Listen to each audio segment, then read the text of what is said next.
Hello friends, ಇವತ್ತು ನಾನು ನಿಮಗೆ ತುಂಬಾ ಡಿಫ್ರೆಂಟ್ ಆಗಿರುವಂಥ ಒಂದು ಪಡ್ ರೆಸಿಪಿನ ತೋರಿಸ್ಕೊಡ್ತಾ ಇದ್ದೀನಿ. ಫ್ರೆಂಡ್ಸ್, ಇದು ನನ್ನ ಓನ್ ರೆಸಿಪಿ ಆಗಿದೆ. ಇದರಲ್ಲಿ ನಾನು ಉಳ್ಳಾಗಡ್ಡೆ ಸೊಪ್ಪು ಹಾಗೆ ಕಾಳು ಮೆಣಸನ್ನ ಉಪಯೋಗಿಸಿ ಪಡ್ಡನ್ನು ಯಾವ ಥರ ಮಾಡೋದು ಅಂಥೇಳಿ ತೋರಿಸ್ಕೊಡ್ತಾ ಇದ್ದೀನಿ. ಸೊ ಬನ್ನಿ ಫ್ರೆಂಡ್ಸ್, ಹಾಗಾದರೆ ನೋಡೋಣ ಇದನ್ನು ಯಾವ ಥರ ಮಾಡೋದಂತ. ಮೊದಲಿಗೆ ಒಂದು ಪಾತ್ರೆನ ತೊಗೊಂಡು ಅದರಲ್ಲಿ ಈ ಥರ ಮೊಟ್ಟೆನ ಒಡ್ಕೋಬೇಕು. ನಾನಿಲ್ಲಿ 3 ಮೊಟ್ಟೆನ ತೊಗೊಂಡಿದ್ದೀನಿ. ಇವಾಗ ಇದನ್ನೆಲ್ಲ ಚೆನ್ನಾಗಿ ಬೀಟ್ ಮಾಡ್ಕೊಳ್ಳೋಣ. ಈ ಥರ ಚೆನ್ನಾಗಿ ಬೀಟ್ ಮಾಡ್ಕೊಂಡಿದ ನಂತರ ಅದರಲ್ಲಿ ಸಣ್ಣದಾಗಿ ಹೆಚ್ಚಿರುವಂಥ ಈರುಳ್ಳಿ ಸೊಪ್ಪನ್ನು ಹಾಕ್ಕೋಬೇಕು. ಹಾಗೆ ಕಾಳು ಮೆಣಸಿನ ಪುಡಿ, ಸ್ವಲ್ಪ ಉಪ್ಪನ್ನು ಸೇರಿಸ್ಕೋಬೇಕು. ಇವಾಗ ಇದನ್ನೆಲ್ಲ ಒಂದ್ಸಲ ಚೆನ್ನಾಗಿ ಮಿಕ್ಸ್ ಮಾಡ್ಕೊಳ್ಳೋಣ.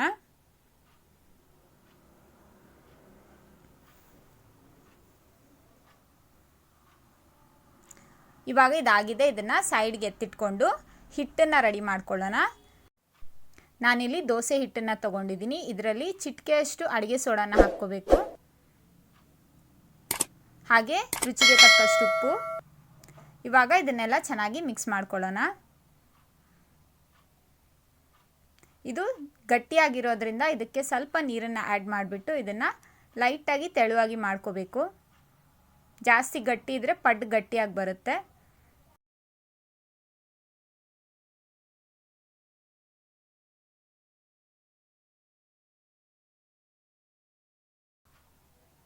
ನೋಡಿ, ಈ ಥರ ಆಗಬೇಕಿದು. ಇವಾಗ ಇದಾಗಿದೆ. ಇವಾಗ ಪಡ್ ಮಾಡುವಂಥ ಪ್ಯಾನ್ ಇದೆ ಅಲ್ವಾ, ಅದನ್ನು ಗ್ಯಾಸ್ ಮೇಲಿಟ್ಟು ಬಿಸಿ ಮಾಡ್ಕೋಬೇಕು. ಬಿಸಿ ಆದ ನಂತರ ಅದರಲ್ಲಿ ಎಣ್ಣೆನ ಹಾಕ್ಕೋಬೇಕು. ಇವಾಗ ಇದರಲ್ಲಿ ಸ್ವಲ್ಪ ದೋಸೆ ಹಿಟ್ಟನ್ನು ಹಾಕ್ಕೋಬೇಕು ಫ್ರೆಂಡ್ಸ್.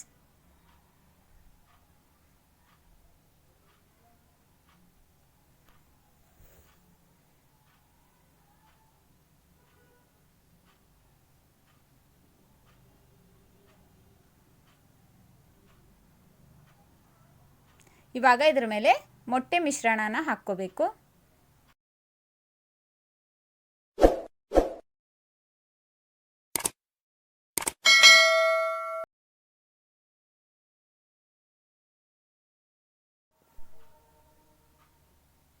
ಇವಾಗ ಗ್ಯಾಸ್ನ ಮೀಡಿಯಂ ಫ್ಲೇಮಲ್ಲಿಟ್ಟು ಮುಚ್ಚಿ ಇದನ್ನು ಒಂದು 5 ನಿಮಿಷ ಬೇಯೋದಕ್ಕೆ ಇಟ್ಬಿಡಬೇಕು.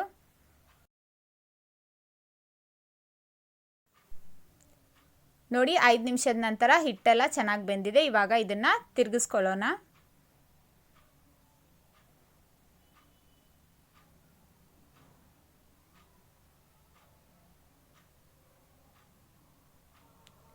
ಇವಾಗ ಮುಚ್ಚಿ ಮತ್ತೊಂದು 2 ನಿಮಿಷ ಬಿಟ್ಬಿಡೋಣ ಫ್ರೆಂಡ್ಸ್, ಮೀಡಿಯಂ ಫ್ಲೇಮಲ್ಲಿ.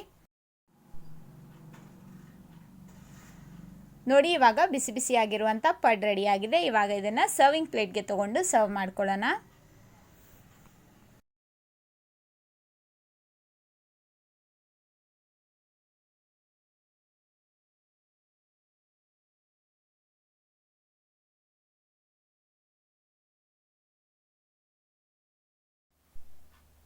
ಫ್ರೆಂಡ್ಸ್, ನೋಡಿದ್ರಲ್ವಾ, ಮೊಟ್ಟೆ, ಉಳ್ಳಾಗಡ್ಡೆ ಸೊಪ್ಪು ಹಾಗೆ ಕಾಳು ಮೆಣಸನ್ನು ಉಪಯೋಗಿಸಿ ಪಡ್ಡನ್ನು ಯಾವ ಥರ ಮಾಡ್ಕೋಬೋದಂತ. ಫ್ರೆಂಡ್ಸ್, ಈ ನನ್ನ ಹೊಸ ರೆಸಿಪಿ ನಿಮ್ಗೆ ಹೇಗೆ ಅನ್ನಿಸ್ತು ಅಂತ ಕಮೆಂಟ್ ಮಾಡಿ ತಿಳಿಸಿ. ಹಾಗೆ ನನ್ನ ವಿಡಿಯೋ ಇಷ್ಟ ಆಗಿದ್ರೆ ವಿಡಿಯೋನ ಲೈಕ್ ಮಾಡಿ ಹಾಗೆ ಶೇರ್ ಕೂಡ ಮಾಡಿ. ಹೊಸಬ್ರಾಗಿದ್ದರೆ ಮರೆಯದೆ ನನ್ನ ಚಾನಲ್ನ ಸಬ್ಸ್ಕ್ರೈಬ್ ಮಾಡಿ ಫ್ರೆಂಡ್ಸ್. ಹಾಗಾದರೆ ಇವತ್ತಿನ ವಿಡಿಯೋದಲ್ಲಿ ಇಷ್ಟೇ. ಮುಂದಿನ ವಿಡಿಯೋದಲ್ಲಿ ಮತ್ತೊಂದು ಹೊಸ ರೆಸಿಪಿಯೊಂದಿಗೆ ಸಿಗೋಣ. ಅಲ್ಲಿವರೆಗೂ ಟೇಕ್ ಕೇರ್ ಅಂಡ್ ಬಾಯ್.